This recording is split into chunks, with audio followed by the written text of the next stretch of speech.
সকল মাছ চাষি ভাই বন্ধুরা আসসালামু আলাইকুম। আশা করি আল্লাহর অশেষ রহমতে সকলেই ভালো আছেন এবং সুস্থ আছেন। আমার এই ছোট্ট ভিডিওটি দেশ এবং প্রবাস থেকে যে যেখান থেকে বসে দেখতে পাচ্ছেন, ভিডিওটি ভালো লাগলে একটি সাবস্ক্রাইব করে রাখবেন পরবর্তী নতুন ভিডিও দেখার জন্য। আজকে আমি আলোচনা করব শিং মাছের বিষয়ে।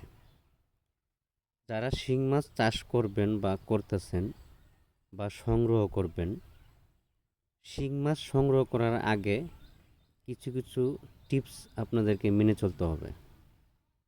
যেমন শিং মাছ সংগ্রহ করার আগে আপনাকে ফেমিল যে মাছটা আছে অর্থাৎ মা মাছটা, এই মাছটা সংগ্রহ করতে হবে।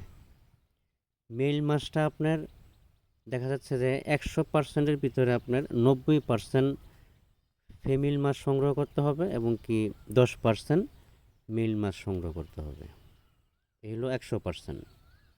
কেননা সবাই একবারে 100-100 ফেমিল মাছ দিতে পারবে না।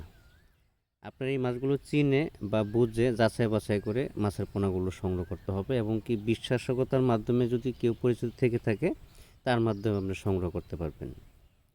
কারণ যদি আপনি এবার এসে মাছের পোনা সংগ্রহ করেন বা পুকুরে কালচার করেন, তাহলে দেখা যাচ্ছে যে মেল যে মাছটা আছে এটা 30-35টা 1 কেজি হয়, আর ফিমেল মাছটা 8 থেকে 10টা 1 কেজি হয়।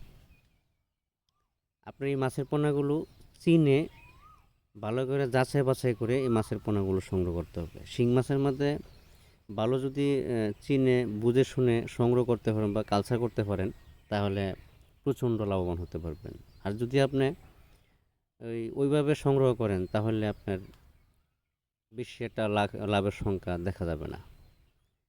কারণ ফিমেল মাছটা হলো সবথেকে ইম্পর্টেন্ট, এই একটা গুরুত্বপূর্ণ বিষয়। ফিমেল মাছটা আপনার 5 মাসের ভিতরে আপনার 8-10টা কেজি চলে আসে, আর 5 মাসে মেল মাছটা 30-35টা কেজি আসবে। না বুঝে নালা কোনটা সংগ্রহ করবেন।